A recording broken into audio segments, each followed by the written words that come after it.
Hello and welcome to Chart Chat number 64. We're excited to be joined today by our colleague Mike from the Storytelling with Data team, diving into the power of chart makeovers and redesigns. Welcome to Chart Chat.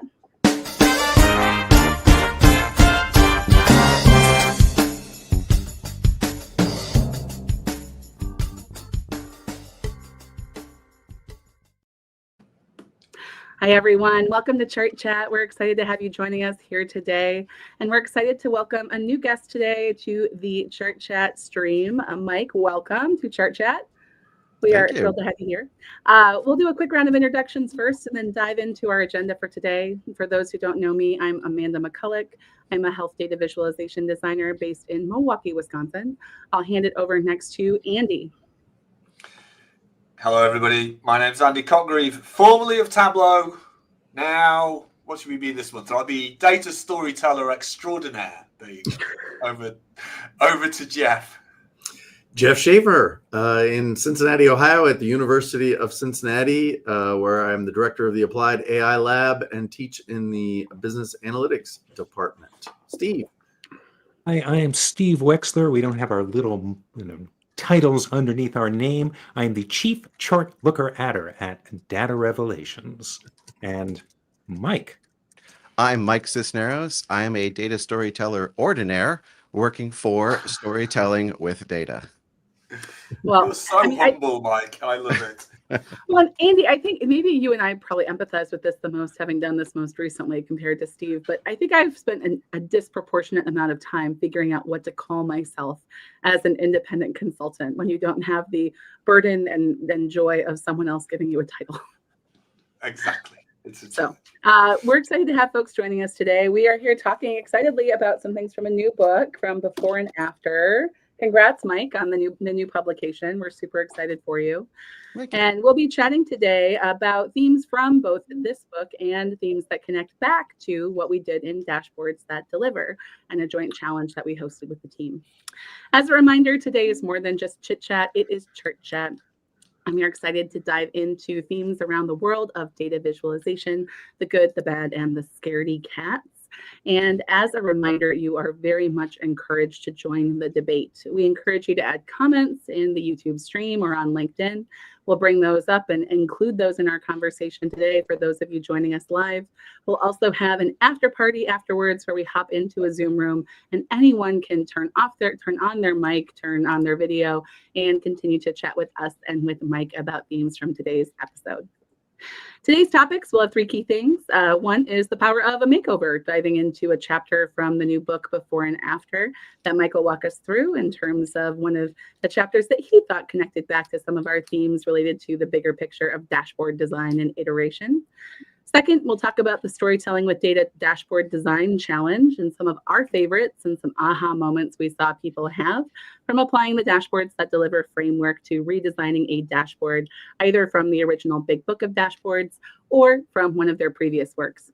And third, thinking about iterating on the Big Book of Dashboards. How did we even end up with a second book? And Steve will dive into a little bit of storytelling about how that happened. And we'll wrap up and head off to the after party. But before we go ahead and dive in and get started on those three big sections, Mike proposed this interesting question around why we continue to write data visualization books. There's so many out there today, so many great books by wonderful authors and co-authors. And I think both the Storytelling with Data team, perhaps, and also our author team have gotten the question of why write more books on what seems like the same topic? So the Big Book of Dashboards is out there and is amazing. Why write a new book about dashboards? And for Mike and your team, kind of Storytelling with Data is a classic and a bestseller for a reason in the world of data visualization. Why write a book about before and afters and chart makeovers? And so I'd love to actually pass it to Mike. Why did you all write before and after? What was the gap you were looking to fill in the data viz world of books and literature? Well, there's a number of reasons, sort of writ large, why you would write books or why we think it is important to continue to writing books. Specific to why we chose to write an additional book is because of the work that we tended to do with clients, where we were helping them not just learn how to improve the visualizations that they were creating on a regular basis, improving their communications, but also teaching them how to apply these fundamental tactics that we were teaching them in a wide range of situations. And in doing so, we usually take something that they had already created and we walk them through step by step. We transform what they had done into something that was maybe more improved, strengthened by the end of it. And what we saw is that people really appreciate when they can see the step-by-step thought process that goes into something rather than just seeing the beginning and the end, the before and the after, if you will. But they also really like looking at makeovers. We like looking at makeovers in general. In anything, there's a satisfaction that comes when you see something that's disorganized and you see it all fall into place, or when you see something that after you get through the process, you think, yeah, obviously, why didn't I see that in the first place? Why didn't that just occur to me naturally? But it just takes that little nudge. And we liked the idea of taking all of our experiences doing that and sharing that with people who might have these same challenges of, oh, what if I don't have enough time to do something? Or I don't feel like I have enough time to do something? Or what if I have to apply these to something that isn't just a graph? Or what if I have to talk through something? Like all of these specific challenges or constraints or opportunities, they're all different. But that was where our experience as data storytellers came in to say, oh, well, we've seen how you apply these tactics in all these different scenarios. And so we can show you using real world examples how to do this. So it's educational, but hopefully it is also entertaining, because in my opinion, a book ought to also be entertaining. We're asking people to choose to read this book versus literally anything else they could be doing in their life. And so if it's not serving more than one purpose, then I don't think that it is doing what it needs to do. So we wanted to make sure that people could enjoy it on the level of it's nice to watch a makeover, enjoy it on the level of we're learning how to do this more effectively, and also, well, this is actually also kind of fun to read. You know what's funny? It struck me kind of reading through your book and then looking at some of the themes from the book that we put out was they're both think like a designer books in my mind. They're not books that are about saying here is the right and wrong way to do lots of specific things and are instructional in that way. They equip you with ways of asking questions and answering questions and thinking like a data viz designer, which I think has a lot of value in today's environment, where that is part of kind of the uniquely human side of doing data visualization design, is what Alberto often describes as making justifiable choices ethically and functionally around what we do instead of applying black and white rules. And I really like that a lot. I don't know if any of my co-authors had other insights from kind of teasing through both of the books or reflecting on our new book coming out. Andy?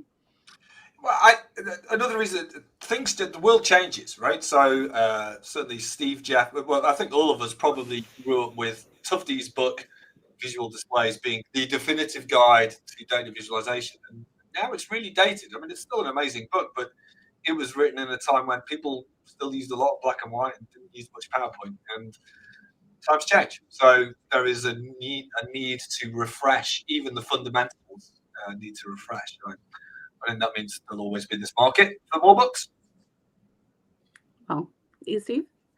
Just Andy, what is the motto of the BBC again?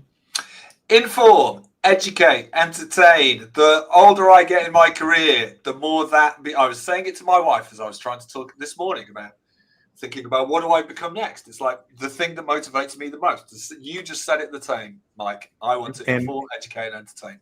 And Mike, this is I haven't weighed both books, but there are a lot of grams to this, and there is to dashboards that deliver. So if you're asking somebody to spend a fair amount of time with you, there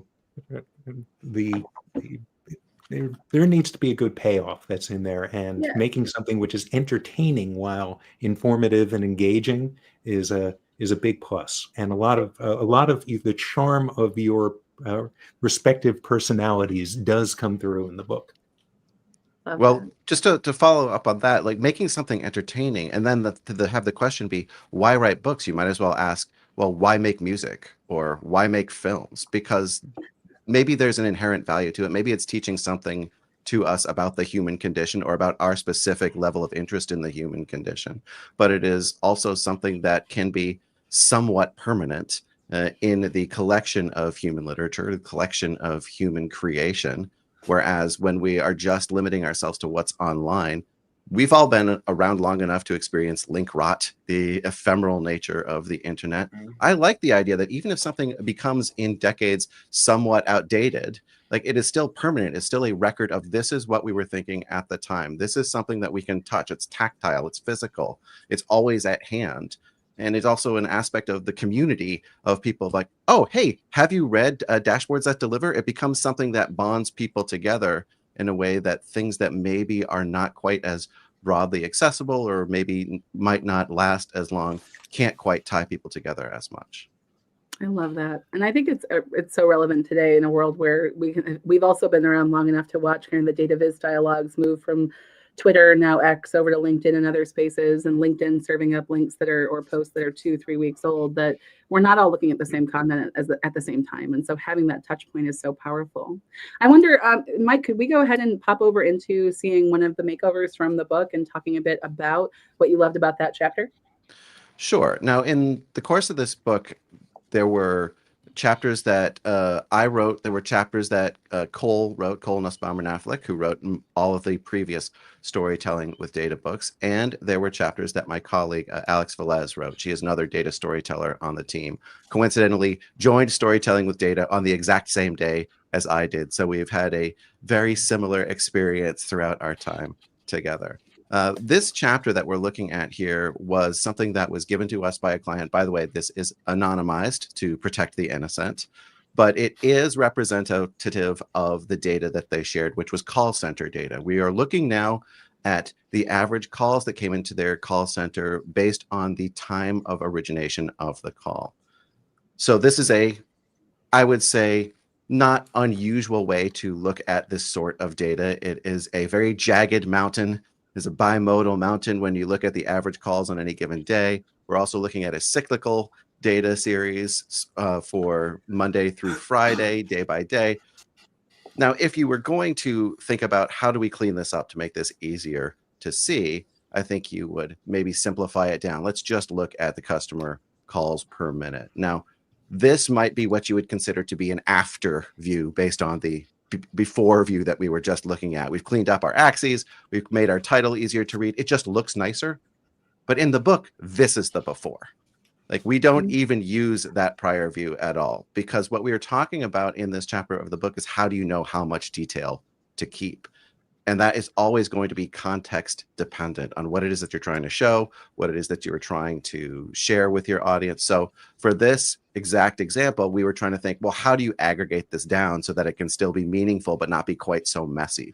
So we tried, well, what if we did it in 5-minute blocks? Like, it's still kind of jaggedy. Well, what if we did it in 1-hour blocks? Like, that looks low res. That looks like it's from the 80s and we don't have enough resolution to do it. What if we did this as a bar chart? Well, then, okay, well, fine. Now we can see the average calls in any given hour, but we're not going to be able to make many decisions based on that. So we compromised on going back to a 10-minute block of time. So any call that came in the last 10 minutes, this is the average over the course of any given day. So we found that this was going to be a good starting point. And then we said, once you've decided that what you're trying to do is look at your overviews, we're going to start to emphasize different aspects of it. We see that there are 2 peaks in here. What times were they? There's a little bit before lunchtime. There's a little bit before or after lunchtime, before the afternoon doldrums. I guess this is when people decide to do their calling and complaining about things, or when they have trouble. This is when they find time in their schedule to talk to customer service. So we've added some reference lines in there to say, oh, here's when we start to get more than 5 calls per minute. Here's when we start to get more than 9 calls per minute, which we consider to be peak hours. And then we decided to show them what it would look like when you use this as a single slide telling an actual story. So using this data to say, oh, here's when you should schedule lunch breaks. Here's when you should schedule small team meetings, because this is when we have availability. So that's one way of thinking about, well, we can include enough data to make it meaningful, but not so much that it is overwhelming. We're not really losing anything there. But we also had that data at the same time going back to our original, our pre-before view, where we were looking at it cyclically day by day. And if you look at that bottom row there, I would defy you to find a whole lot of meaningful analysis in that. just the way it looks. So we tried to apply the same 10-minute aggregation to those. And what we found is that Fridays have a much lower call volume than any other day. In fact, it went most calls on Monday, and then every subsequent day there were fewer and fewer calls. So that's when we said, here's some other findings you might want to apply to this, is maybe you take team meetings, maybe you encourage people to do PTO on Fridays, because that's when our call volume is the lowest. So given that we were trying to do more of a strategic view here, that was the level of detail we went to. But later on, we talked to them and followed up with them, and they said, something interesting happened in 1 week of the year. So we add this average, every day of the week, it's usually about this many calls per minute. But then in week 6, we ran the numbers again, and we got these bizarre peaks here in the morning. There are 3 peaks sometime between 10 and 11. And we really didn't know what was going on. So we zoomed back out again. We broke it out into day-by-day data. And we noticed that it was really just on Monday. Like all of the days except Monday were normal, but there were these crazy peaks. And then also some time periods where there were no calls that came in on Monday. So since that seems unlikely, we decided, well, that was probably just a data error. So let's not make too big a deal out of it. Let's not make any more decisions based on the fact that there was this data error. Let's decide how we would show this to our management for that particular time. So we said, here's one way we could do it. We'll show a line that just does Tuesday through Friday, because that's more authentic, that's more truthy, I suppose, than including the Monday. But we could include like the dotted line in the background that says, well, if you really care about seeing what it was on average that week, we'll put it there, but don't pay too much attention to it, because that's not really what happened. And what turned out to be the case, they found this out by talking to an engineer just casually afterwards, who said, oh, I'm surprised nobody asked me about this. I can tell you exactly what that was. There's call tracking software that tells us when the calls came in, and that was crashing that day. So it crashed once, and then when we brought it back up, it decided every single call that had happened between the time it crashed and the time it came back up, we jammed it together as initiating at the same time. So that's why you had a drop and then a peak, and then it crashed again, and then there was another peak. And so it was perfectly explicable as to why this was happening. It wasn't really bad data. It was accurate data for what was going on, which was a crash in one of the systems. So it didn't affect any of the calls. Nobody in the call service center noticed anything was wrong. But just because this software was crashing, cleanly and not catastrophically, doesn't mean that the next time wouldn't be a catastrophic failure in some other way. So we taught them, well, in this case, this is incident reporting, so we have to show this in a different way. So we went back and we said, no, let's emphasize that weirdness in the data, and let's annotate what each one of those peaks meant specifically, so that if this happens again, we know what it was, but hopefully it won't happen again, because we're going to take active steps right now to address it. And this is the case where, depending on what it is that you're trying to say, whether you're trying to get into this level of detail, you would show all of this information. Or if you're just trying to talk generally speaking, you might de-emphasize this and push it into the background. So depending on what it is that you're trying to show, level of detail, you might make different choices. I love this example, Mike. I personally really love the fact that it involves a conversation with an engineer to figure out what happened, where there's sometimes data we haven't collected or aren't tracking that needs to be included as context to make sense of information. Would love to know what my co-hosts think. Any kind of insights or things that jump out to you from this makeover? Jeff? I used to work in the call center data space, so yeah, I'm familiar with this. I mean, what jumps out to me, I think, is the word that jumped out to me was Mike saying context aware. We always say it depends. That's Andy saying it depends. But, the problem sometimes is it depends on what, right? Like, what does it depend on? And it's not that we're being willy-nilly about something. It's just like, okay, if I imagine you're trying to manage the call center from a resource capability, then maybe you don't care about the crash, right? And so you reframe this whole thing about the context of, hey, when we should be taking lunch, and when should we have peak, what people should start in shifts, and maybe they should show up at 10 or 11 o'clock when the calls really start coming in. And so I think, you could just think about the context. When he said context dependent, that was probably the thing that got me the most, was like, that's it, right? Because how you're framing the story is really then going to drive all the titles and the subtitles and the annotations and the colors and, everything. Yeah. Andy? Yeah, I also love all the decisions that you haven't discussed. It's like, so why did you make the y-axis interval 5 points on this one, but not on some of the other ones? Why did you choose not to show horizontal grid lines? Why is the axis label on the x-axis on the left-hand side, not the right-hand side, or not in the middle? Right? All of these changes are so subtle, and you said it just looks nicer at some point, and it's just that's a really important thing. It comes down to it's that really hard to define skill that one acquires, the empathy with what the client needs, and that sense of the visceral and the appearance being really important. I also, we're recording this just as Amazon has laid off 14,000 staff down to AI. Right. And it's like, sure, you can lay off all the human beings who have the nuance to make these subtle decisions, 15, 20, 30 decisions that Mike and the team make on this. But you can get rid of them. That's fine, because AI can do some of this to a moderate level of efficiency. But it just means we have to accept mediocrity, because AI won't be able to make all those choices. So that's my rant for the day, and defense of the humans.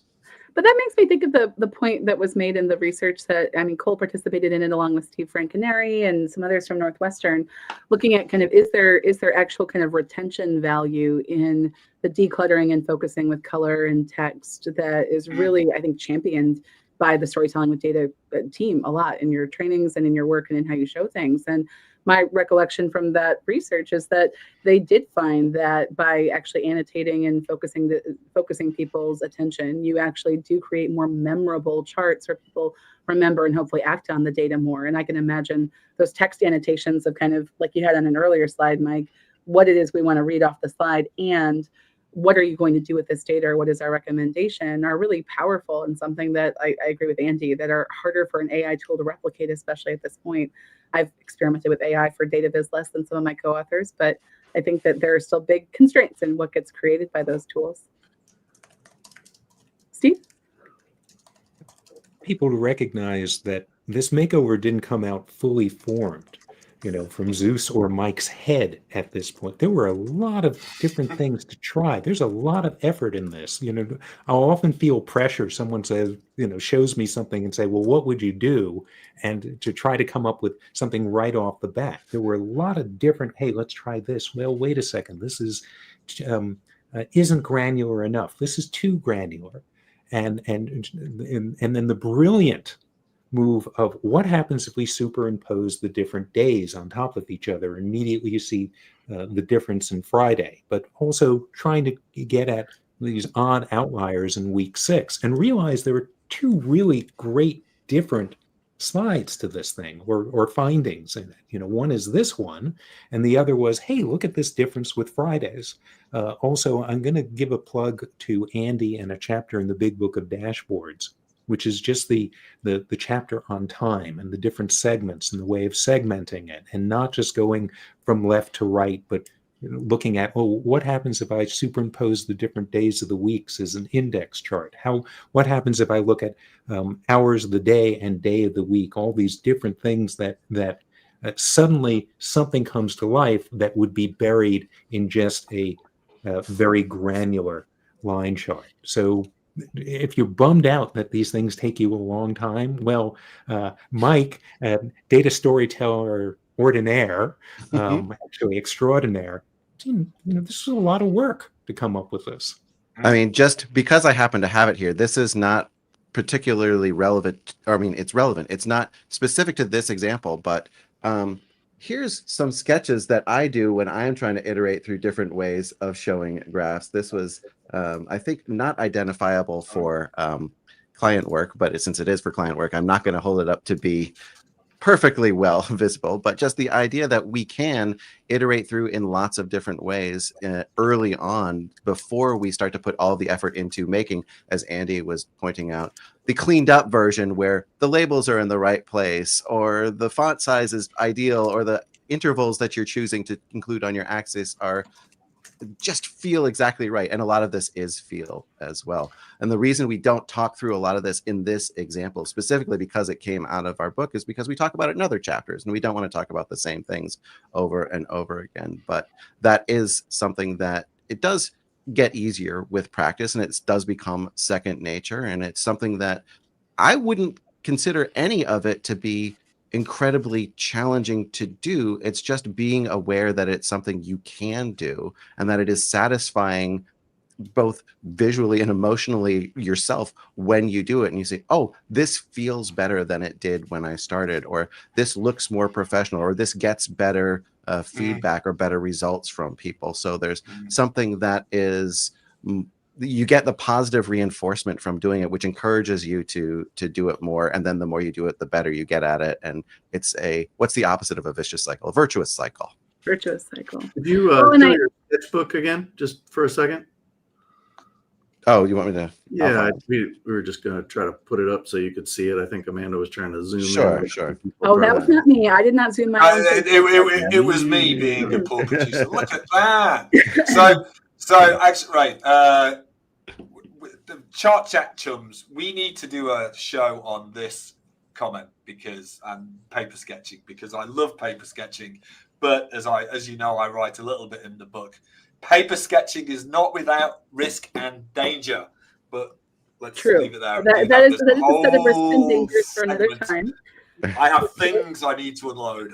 What the hell you say?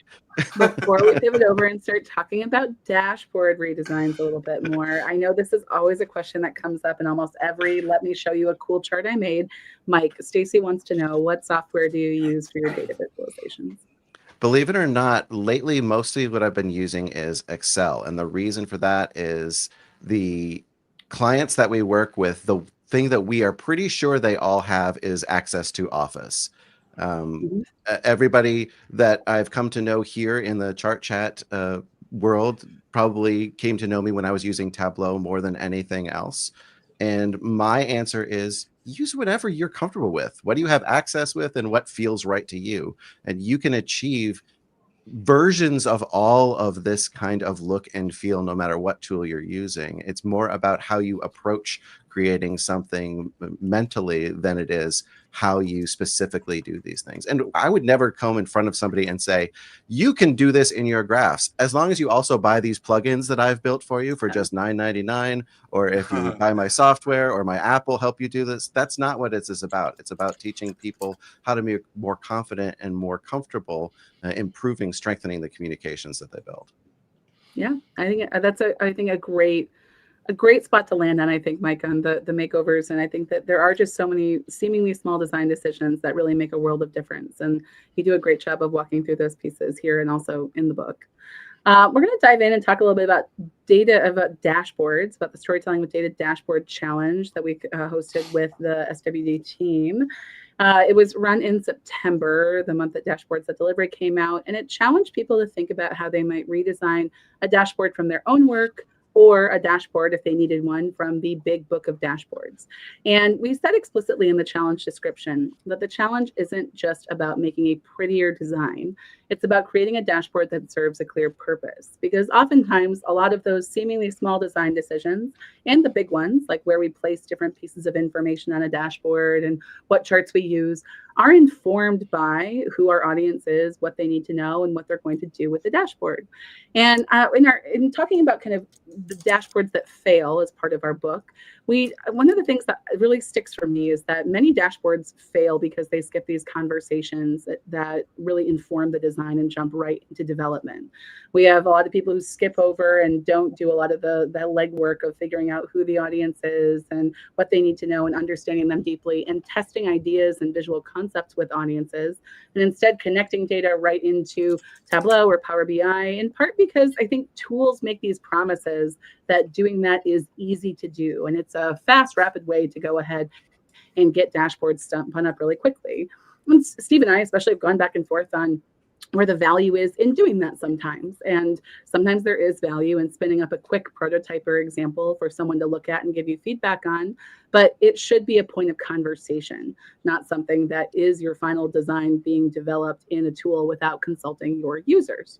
And so we really emphasized in this challenge and in dashboards that deliver, making sure you're spending time thinking about your Spark and why the dashboard exists, who your audience is and understanding them through a discovery phase, and then prototyping and testing ideas and concepts before you get into that development loop. And it was really fun to see in the Storytelling with Data Challenge the ways in which different people took up that mantle to create different dashboards that were either, again, redesigns of their own work or redesigns from the big book of dashboards.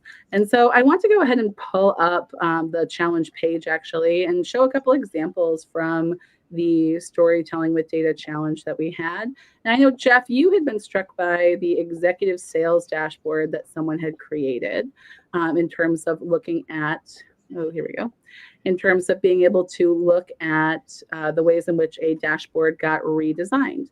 I see that I'm having some issues adding my screen to the stage.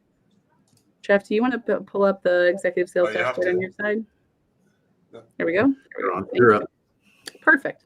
So this is the page with the challenge submissions. You can certainly browse it if you'd like to. But this executive sales dashboard, I think, had both some really nice information in terms of some of the redesign and some great kind of context around why different decisions were made. So Jeff, do you want to speak a little bit to your thoughts on why this was a notable contribution to the challenge? Yeah, I think what struck me, I redesigned the dashboard in the book myself in the author commentary. So I like in the book, the dashboard we featured, I had my own issues with it, and it was it's a great dashboard and it served a great purpose, but it just felt really packed and cluttered. And so that's what I kind of got from the original. It's like that one. Yeah. And so I redid that in the author commentary of the original Big Book of Dashboards. I tried to give it some more space and I tried to rotate labels and I tried to keep what they just had there. But in the end, it's just really busy and packed, and the filters and just the way the title is and so on. And so I love the information. I love the chart types. And so then when I looked at the redesign, I was like, oh, they kept the chart type, and it still have the index chart as kind of the main thing, but look how clean it is with the bands, and it calls it out better with the color. It only focuses on one color. In the original, there were 5 or 6 colors, and then it just uses space better to kind of outline with these spark lines, the dot indicator, and just the little nuances of the design decisions. I just really appreciated this redesign of it. Yeah, great.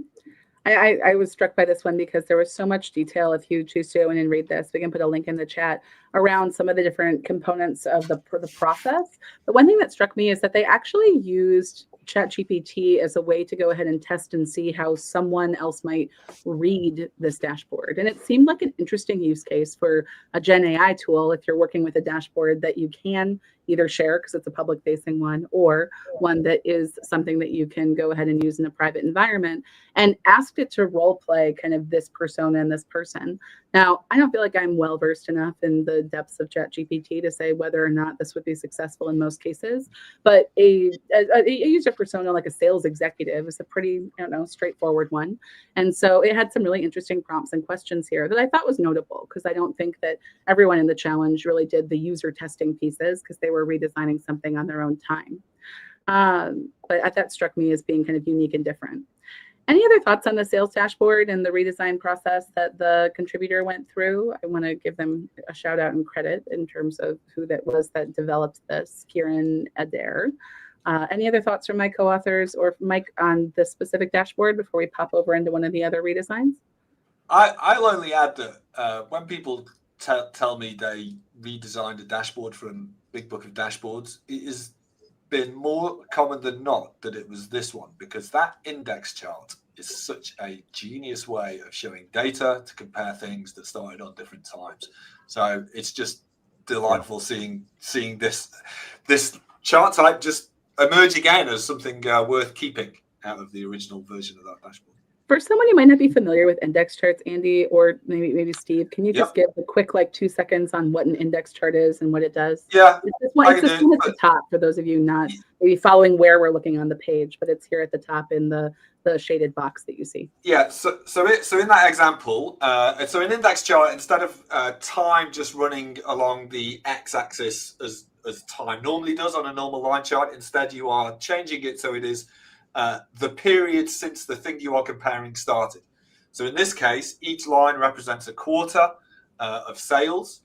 So a quarter has 14 weeks, and that purple line is Q4 2024.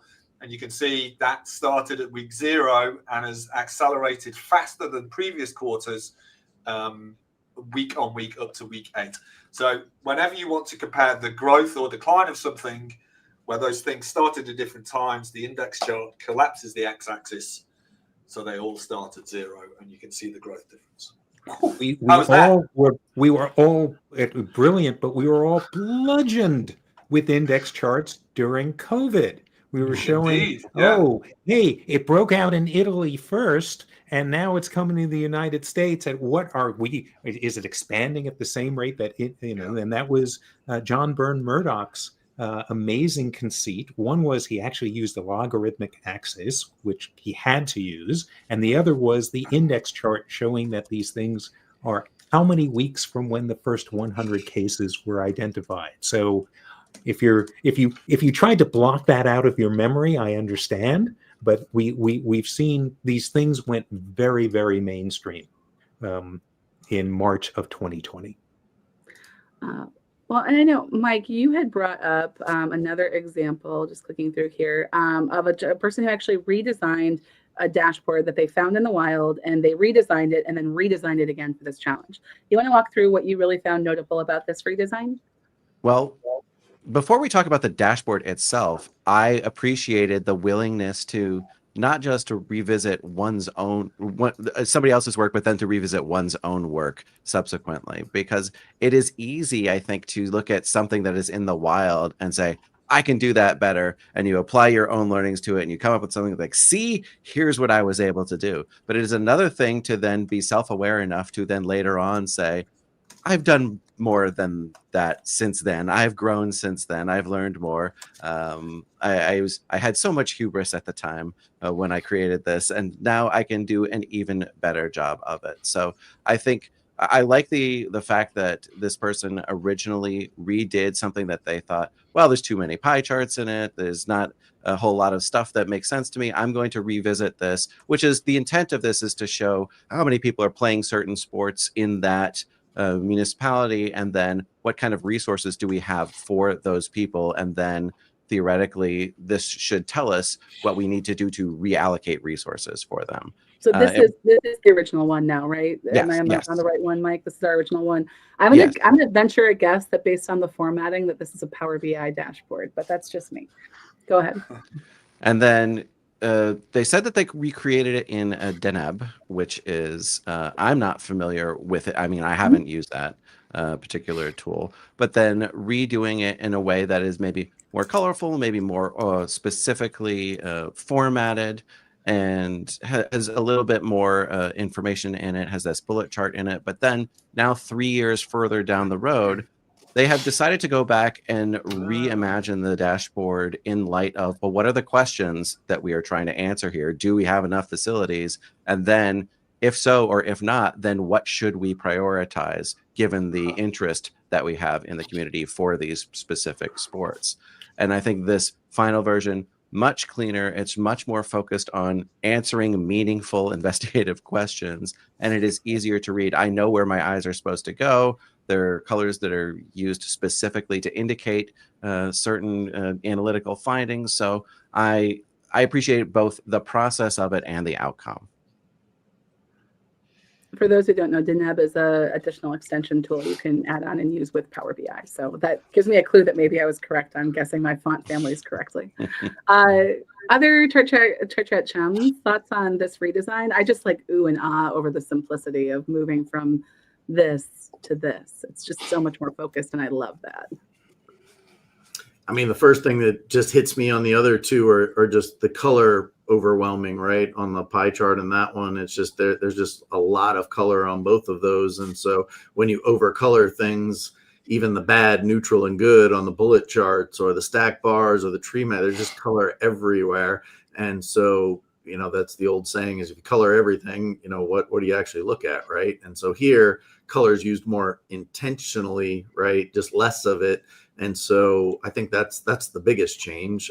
And then you have the simplicity of the charts. Everybody knows how to read a bar chart. Not everybody knows how to read a bullet graph and a tree map. So I think, the simplicity here, you went with a bar chart and a target line as opposed to, a bullet graph. And we went to bar charts without using a tree map or pie charts or area charts.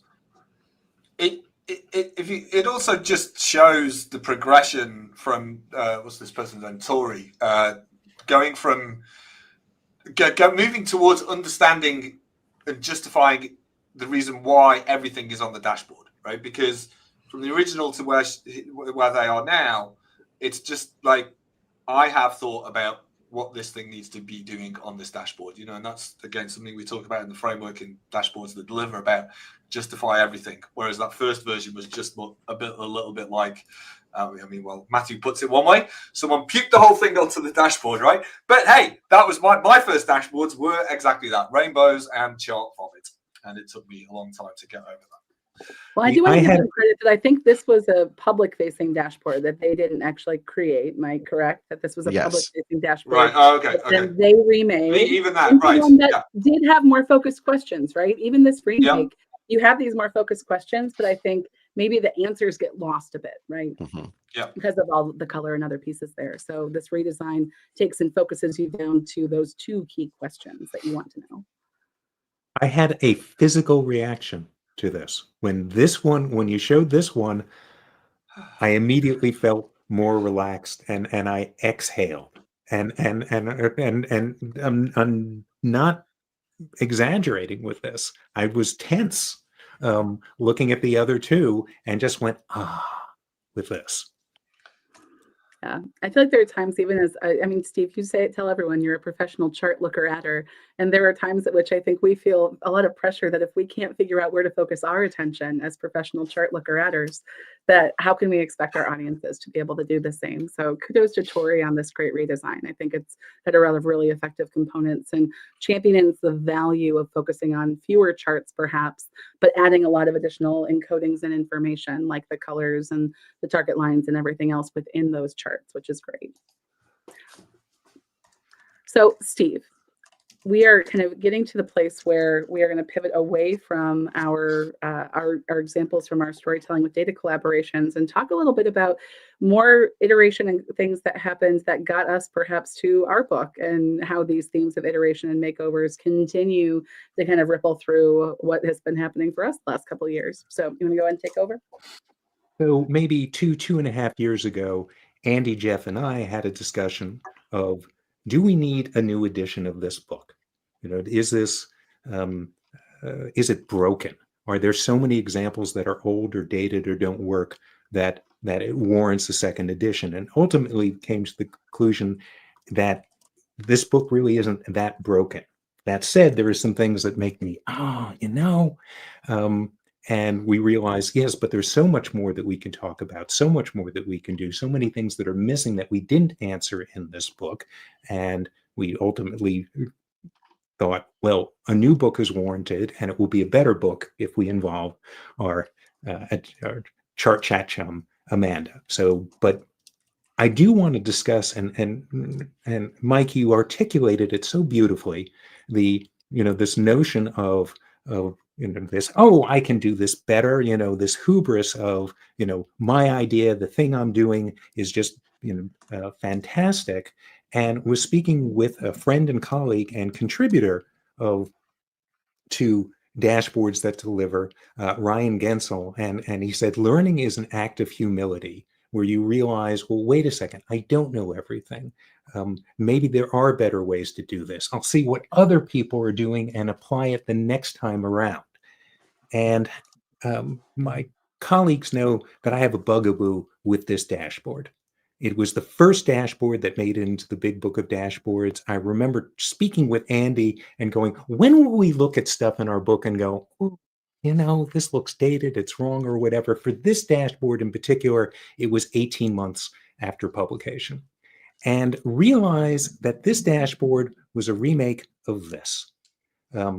Or something like this. I had a client, they imagine this multiplied by 9 times, this type of thing. And very briefly, there's so many things that are problematic with this, but it's the percentage of promoters by division and region, people who are very satisfied and like our product. And green is good and red is bad, but there are just a whole bunch of problems. Like, look here, red is 26%, but down here, it's 40%. They're color coding it by ranking. Whatever is the best is green, even if it's crappy. Whatever is the worst is red, even if it's actually very good. And that they wanted to show not just the current period, but the month over month change, which is over here. And is this a great way to do it? And I ended up putting together a whole argument for a better way to show this, and ultimately came up with this. I want to just focus on this part of the chart where the bar is the current period and the vertical line is the previous period. And the first chart chat Jeff and I did, we did this chart chat which started out with just Jeff and I kind of tried to atone to the sins of this particular dashboard, because there are tens of thousands of people who have this book and they're saying, this is what you should do. And one of the first things is, and this is my kind of, if I had to reduce color use to a haiku, it would be make everything gray except the few things that you think should be highlighted. So instead of this, blue means this period did better than the previous period, and orange means it's worse. I would just make everything gray except those things that did poorly. Briefly, so the star of the show is this chart, which is the bar with the vertical line. The bar is this period, the vertical line is the previous period. I hate this color legend. Way over here, it's not integrated as part of the chart. You have to dodge back and forth between the color legend. Amanda, you pointed out what you thought was, well, this is confusing me. There's a red dot, and red usually means, oh, this is what you should look at because it's bad. Well, it isn't necessarily bad. It just means the change from the previous period was statistically significant. And in fact, sometimes it's very good. There was a big increase from the previous period. Well done. So I wouldn't have it as a red dot. And this chart in the middle is completely redundant. The client wanted to see this. They wanted to see it amplified. But it's really just the difference between the bar and the vertical line that's over here. It's not a percentage difference. So how could we do this differently? Is this the best approach that's out there? And in the book, we showed some other approaches, this distributed slope graph. But over time, I started looking, well, what are other people doing? What have I learned in this period? And to workshop attendees, these are now my stakeholders, I said, I think this is a better way to show it. Look, it's compact. You can see where the gaps are. The blue is the current period. The gray is the previous period. And you can see where the gaps are really big and where the gaps are small. And they called me out on it. They said, well, no, we like your version better, the one with the bars and the vertical line, because we're just not seeing it. I said, what are you not seeing? And they said, oh, I can see that the blue is, it's hard to see where the blue is ahead, meaning the current period did better, or where the period did worse. I went, oh, yeah, you're right. That is a little hard to see. Listen to your students, your attendees, your stakeholders. They're not as enamored or familiar with this stuff. They're not professional chart looker-atters yet. So I tried color coding the line. Penultimately, I came up with this using a comet chart. And I think, Andy, you get credit for coming up with the term comet chart. And everyone liked it. I liked it. And it kind of has this visual aesthetic that appeals to me. And the tail is the previous period. The head is the current period. Work done. Well, actually, it isn't. Got some pushback on it. The difficulty, like right here with this, which is where's the start, where's the end. And I then started looking, well, how do other organizations handle something similarly? And went, oh, the arrow chart solves a lot of the problems that were in the comet chart. So ultimately, well, again, that was pre-penultimately. Now this is penultimately. I would go with something like this, although I wouldn't have the red dots. And why is this not the finished version of this? Because I read and the work that many of my colleagues do, including Nick DeBarra, who had a problem with slope graphs. And he wrote a wonderful blog post of the problem with it. And he said, here's the arrow chart, but what you're missing in this is that Belgium, you can't help seeing, wow, France really increased a lot. But Belgium doesn't look like a big increase, but it's a very big percentage increase. So going back to this, I might, depending on discussing with the stakeholders, add something like this to showing the increase and also the percent increase or decrease. Maybe I would do that as an arrow chart as well. So I have now I'm trying to atone for my sins. Instead of doing this thing, I would probably do some variation of this thing that's on the right. And speaking of people who are looking at their work from almost a decade ago and wondering, hey, are there things I would change? I want to do a plug for a new book that is coming out. And it is of Mike's colleague and co-author. Storytelling with Data is celebrating its 10th anniversary, and there's a hardcover edition coming out. And I spoke with Cole earlier this week about the book, and hey, there's some changes that are in the book and some bonus content. She couldn't look at it and just go, well, there are some things that I'd like to add to this discussion. So I think that will be coming out late November or December. And if you don't already have a copy of Storytelling with Data, well, this looks like a great thing to add. So, hey, what do you think, folks? As I'll stop sharing. I just love, Steve, that if we do Chart Chat episode 113, you will be adding about 8 more iterations of that single chart, which has driven you forward now for 10 years, and you have not yet solved the problem. But thank you. It's a great tale of where sometimes you need to pair charts together to have the most impact. So I think it's a great example of sometimes you need the power of multiple charts. Mike, though, you haven't seen this pitch from Steve, I assume, before. I think we're all familiar with Steve's pitch for the comet chart / the arrow chart / the additional iterations. What are your thoughts on the remake of this chart from BBOD?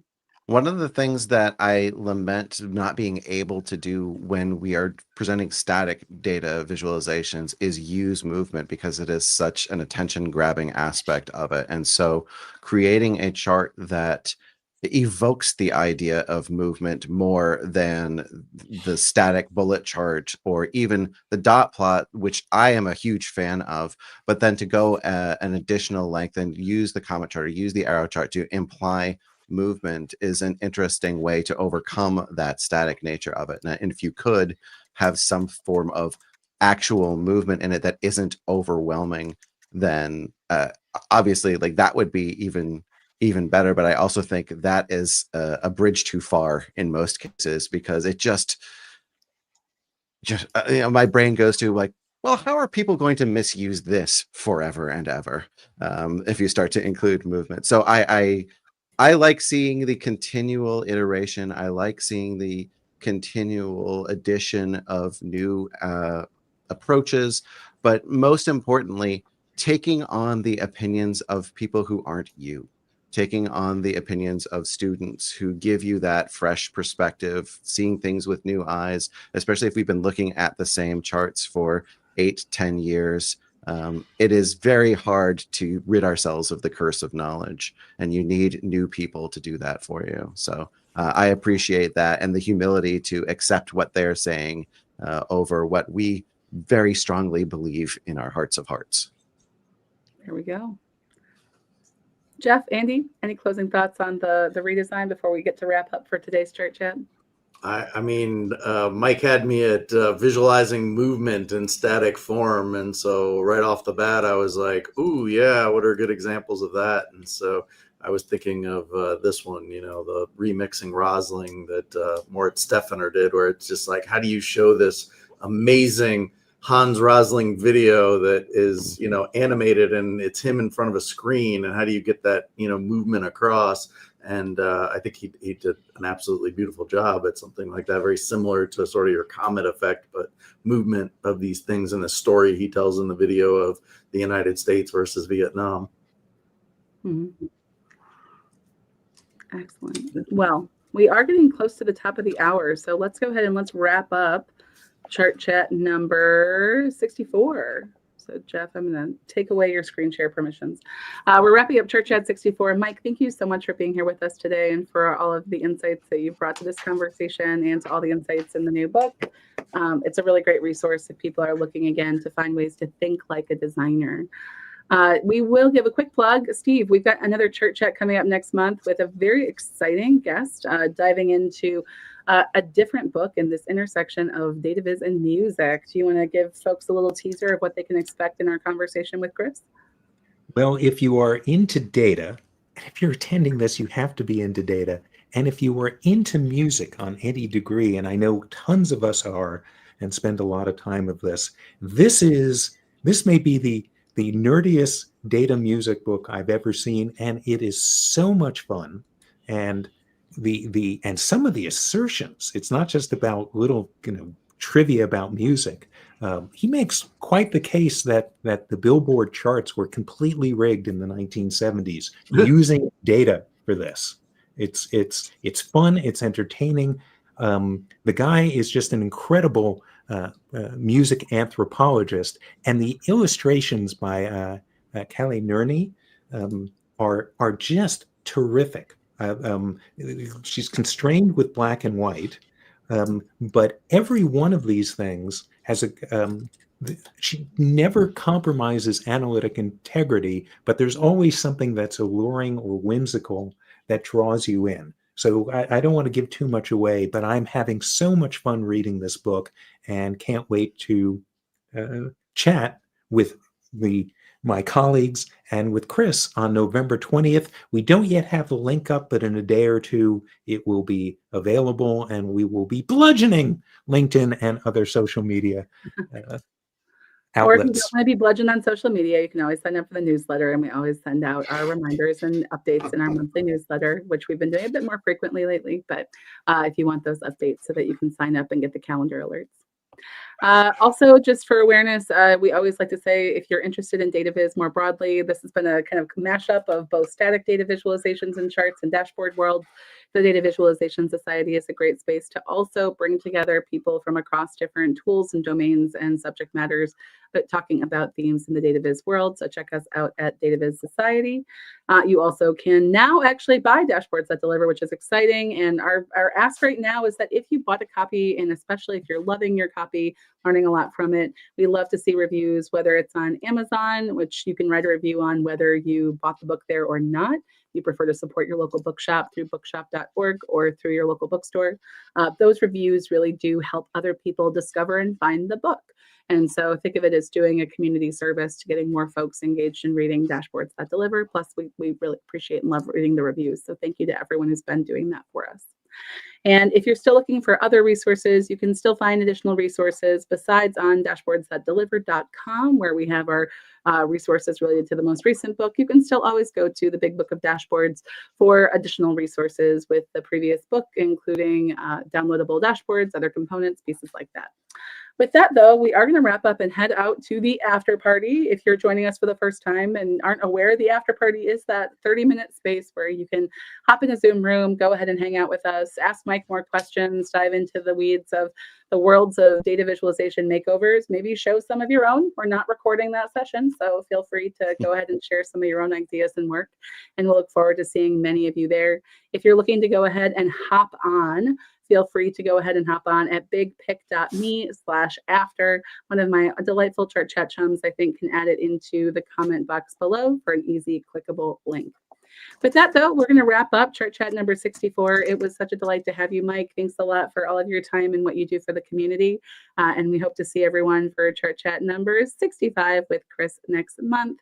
And in the meantime, have a wonderful wrap up to what, for some of us who have small children, has been a chaotic Halloween and holiday season. Jeff, I'm waiting for the updates on your Halloween trick-or-treating dashboards.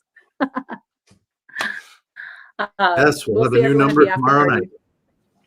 Oh, I can't wait. Bye. I'm waiting for the updates. Well, we'll see everyone at the after party. Have a great rest of the day, and we'll talk to everyone soon. Bye.